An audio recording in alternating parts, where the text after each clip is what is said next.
होऊन गेलेला. आम्ही बहिणीकडे राहायला गेलो तिकडे. आणि दुसऱ्या दिवशी इथे आमच्या ऑफिसचं फंक्शन होतं तिकडे आणि तिथे प्रोग्राम वगैरे होते प्राइजेस वगैरे होते. तर ही बोलली की आपण जाऊया तिकडे, पण त्याच दिवशी भाचीचा बर्थडे होता. तर बहिणीला काय सांगायचं आता. तर मी बोललो मला ही जाणार आहे कुठे, आईकडे जाणार आहे, मी फंक्शनला जाऊन येतो परत असं सांगितलं. आणि हिला बोललो स्टेशनवरच थांब. तर ही आली आणि तिकडे आमच्या एरियातच म्हणजे बहिणीच्या एरियातच पाठीमागे काचे इकडे थांबलेली.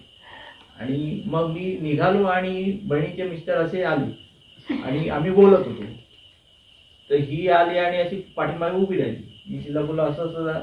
तर जिजाईने असं बघितलं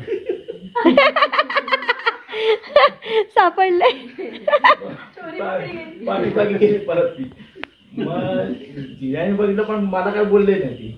मी बोललो मी चाललो तिकडे फंक्शनला वगैरे, येईल रात्री मी उशिरा. मग त्या मी निघालो. तिला बोलले स्टेशनला थांब. तर म्हटलं मी येते आपल्या बरोबरच जाऊया. त्यामुळे ते दिसलं ती. मग आम्ही फंक्शन वगैरे गेलो तिकडे, फंक्शन अटेंड केलं.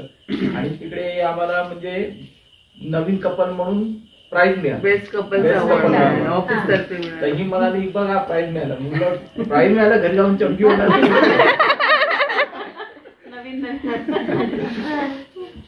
घरी गेल्यावर आम्ही रात्री घरी गेलो. बहिणीने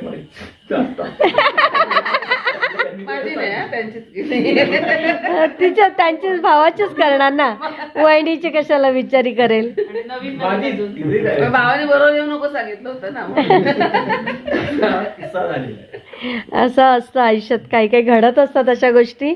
आणि कायम आपल्याला ना ते कुठेतरी गिल्टी होत राहतं आणि मग ते सारखं डोक्यात येत राहतं. खरंच छान. जर स्टेशनला थांबली असती तर मग हा काय म्हणायचंय तुम्हाला, ऐकत नाही ना काय म्हणायचं.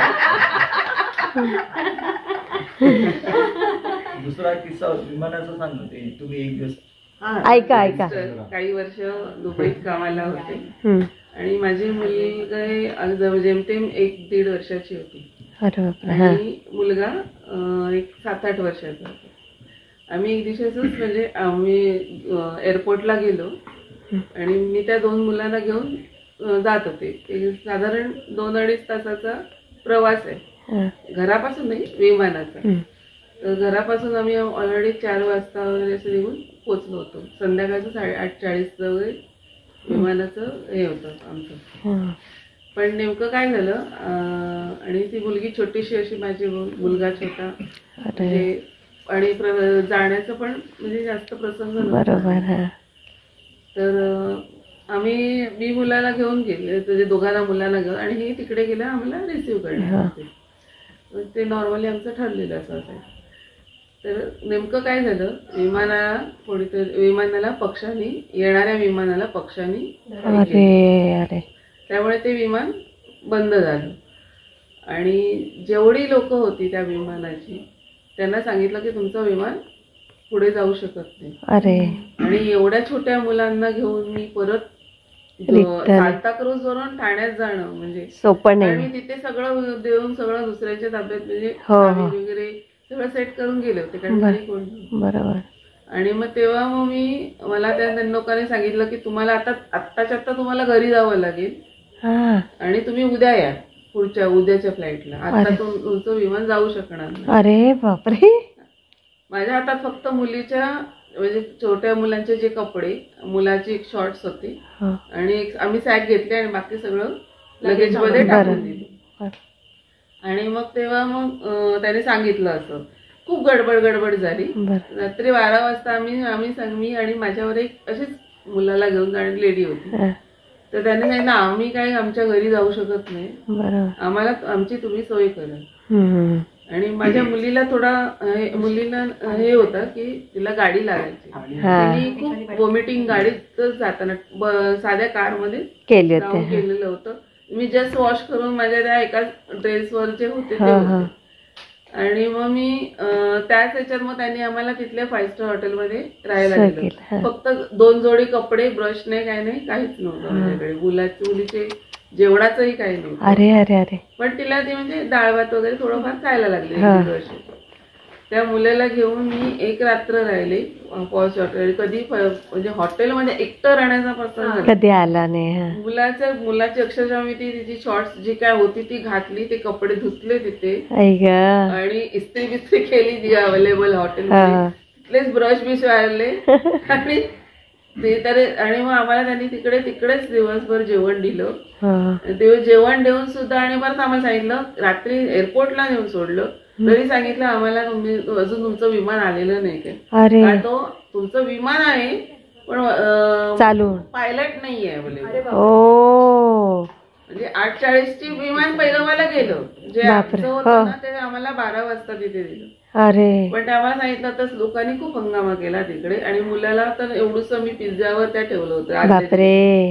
आणि रात्री जवळजवळ 2-2:30 वाजता त्या हॉटेलमध्ये 5 स्टार हॉटेलमध्ये आम्हाला एवढंसं सँडविच करून दिलं, त्याच्यावर आम्ही होतो. आणि दुसऱ्या दिवशी दिलं 5 स्टारचं जेवण. आणि मग आम्हाला जवळजवळ 8:40चं दुसऱ्या दिवशीचं रात्रीचं 8:40चं म्हणून 7 वाजता आम्हाला हॉटेलच्या बाहेर काढलं.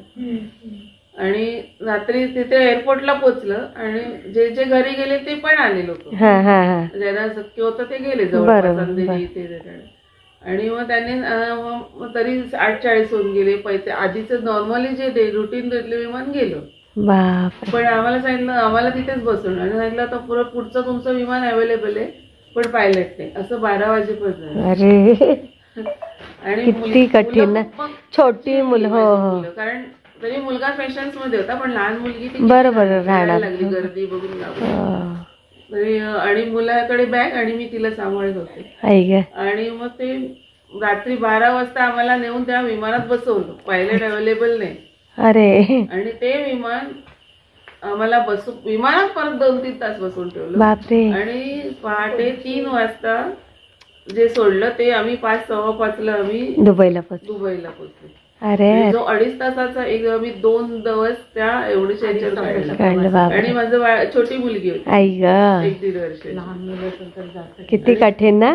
एअरपोर्टला आणि हे तिथे पलीकडे एअरपोर्टला वाट बघून आणि त्यावेळेला मोबाईल होता पण मोबाईलचे चार्जर अवेलेबल नव्हते. अरे. अलाउड नव्हते द्यायला. हा बरोबर. तुम्हाला एअरपोर्टला जो चार्ज आणि तो हे झाला माझा बरं डिस्चार्ज बरं. तो जेव्हा ते 5 स्टार हॉटेल आलं तिथे जेमतेम मी चार्ज केला आहे ना, सांगितलं तुम्ही घरी जा, आवाज अजून काही विमान आले नाही. आणि नंतर मध्ये दुसऱ्या दिवशी ते आले तरी सुद्धा विमान नाही. मग रात्रभर हे विमान तळावर तिकडे आणि आम्ही इकडे. मग तेव्हा पोचलो, घरी गेलो आणि जे आम्ही घरी जाऊन झोपलो सकाळी 6-7ला पोचलो. बरोबर. तो सगळ्यात रात्री संध्याकाळी आम्ही 4 वाजता.